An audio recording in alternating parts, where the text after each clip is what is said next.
So the organizers or leaders of the convoy protest were Tamara Litch and Chris Barber, and yeah, and so they were like the lead. They were the ones who led the convoy protest.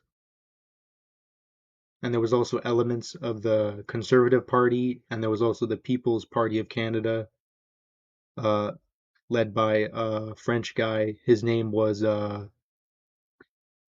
his name is what's his name? His name's yeah, Maxine Brenner, and yeah, and he led that party, and yeah,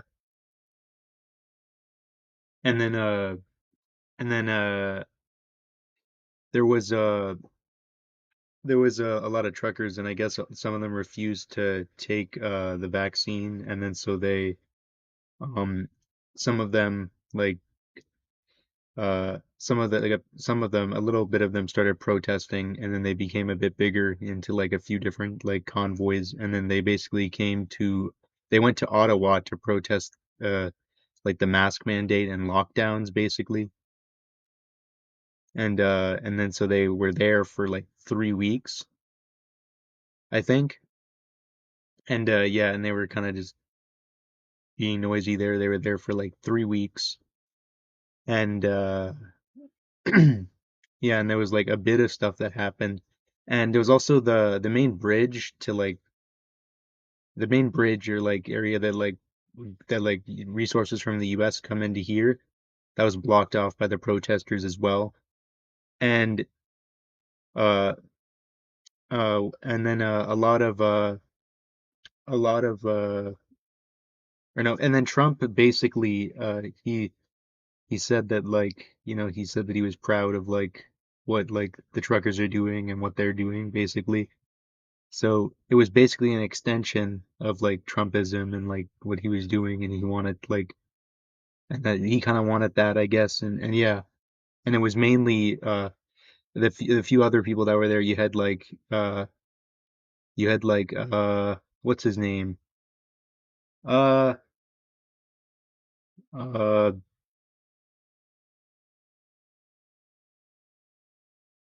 oh, you had Maxine Brenner there. He was like kind of like a French, like a far right French guy. And then you had like and there was also some stuff near like one of the crossings where I think members of like the Diagoloon group, they were planning to shoot RCMP officers with guns that they had, but then they were intercepted by the police there, and then they were questioned, and then like recently that same group is actually, they had like a training dojo where they were going to training in like, you know in like some of the gyms that were near there. And then yeah, so they got kicked out of those gyms, I guess, because they found out who they were. But yeah, and then uh and then there was also I think there was also some other kind of stuff. They moved like the kind of like one of the grates when you're like one of the one of the World War One grave sites, I think, or something like that. They moved like the fence but that was there. And yeah. This is what we're doing it for. So they all can have peace and love and happiness. Peace, love, happiness. Right after that, the 49-year-old woman who uses a walker was run over by Toronto Police Service's horses that rolled through the crowd. Onlookers were heard yelling at police to stop. Stand down! Oh my gosh! Oh my goodness! Oh my goodness! Look what you did! Look what you did to her! Look what you did to her! Look what you did to her! You trampled on the lady who is inaccessible! The video was posted to YouTube and watched 34,000 times. The woman has been interviewed by the Special Investigations Unit. They say she sustained serious injuries. Her family in social media posts said that includes a broken collarbone. But she does not want to speak to media right now, according to her family. APTN isn't naming her. A truckers' convoy rolls into the nation's capital. One of the biggest stories that I've covered in my career. The trucker protest reached its final destination, with anger toward reporters boiling. You should be embarrassed to be a journalist. And at times it was just absolute chaos. Absolute chaos. How did it get to this? You know, why didn't something happen earlier? Could this have been avoided? A weekend of this continued Monday. Blaring horns, streets blocked by vehicles on Parliament Hill and into the downtown core. We lived this story for 3 weeks, day and night in minus 20-degree weather. Every single person at Parliament resign, or they end all of this narrative and drop it. That's what I want to see. There are 6 convoys, each from different parts of the country. Some are already here, some are on the way. Police have been in close communication with convoy captains, all with the aim of a peaceful demonstration. This is not your typical protest. This was an occupation, and it was obvious from the very beginning when I saw that people were not going to go anywhere.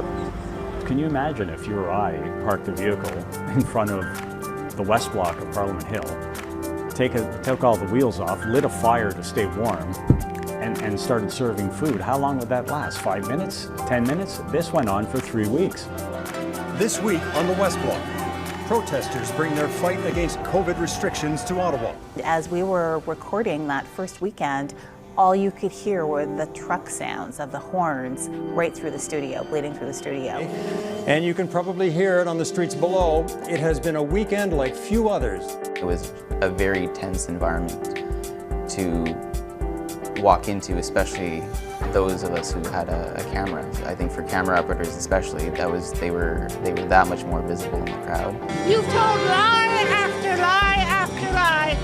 I'd never seen that level of hate directed at us. I called it was hate wrapped in the Canadian flag. The news is lying to people. You guys are lying. I do not understand. I do not understand how you as reporters and as new anchors can sit behind the desk and tell people lies. 3 questions were always asked. Who do you work for? How do you sleep at night? And when are you going to start telling the truth? Those were the 3 questions we always got asked.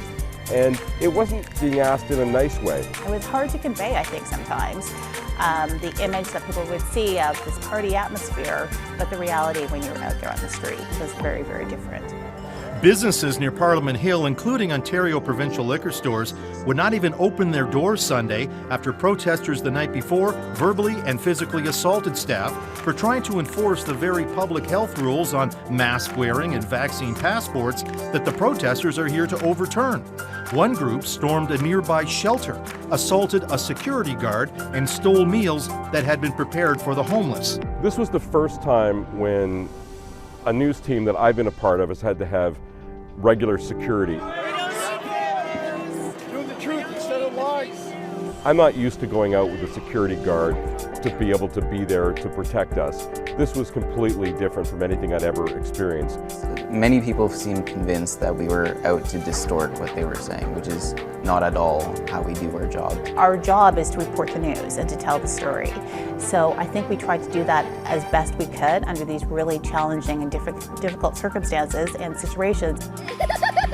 This trucker family has been parked in Ottawa for 13 days with their 5-year-old. There's not a parent down here that would jeopardize the safety or the health of their child.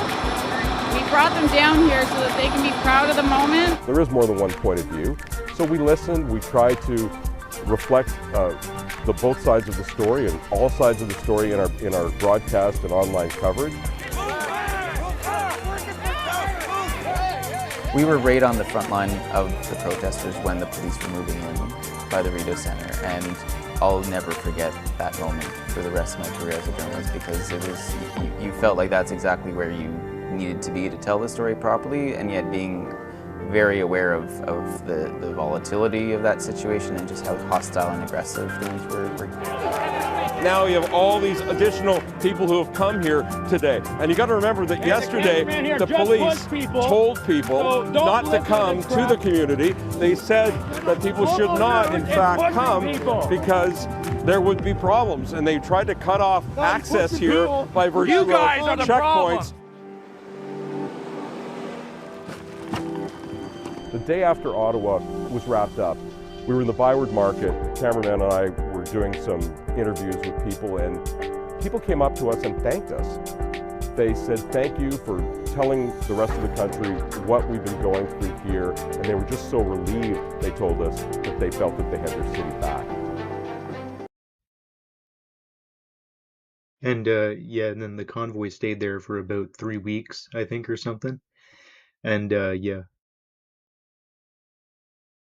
and there was and there was they're going on for a while there. So then there was like a trial for like uh the two people who orchestrated it, like and yeah, and then the protest even they spread to France as well with like the yellow vest protests in France and other stuff, and that kind of happened, and then it kind of just ended after that. And yeah, so yeah, thank you for watching, and goodbye.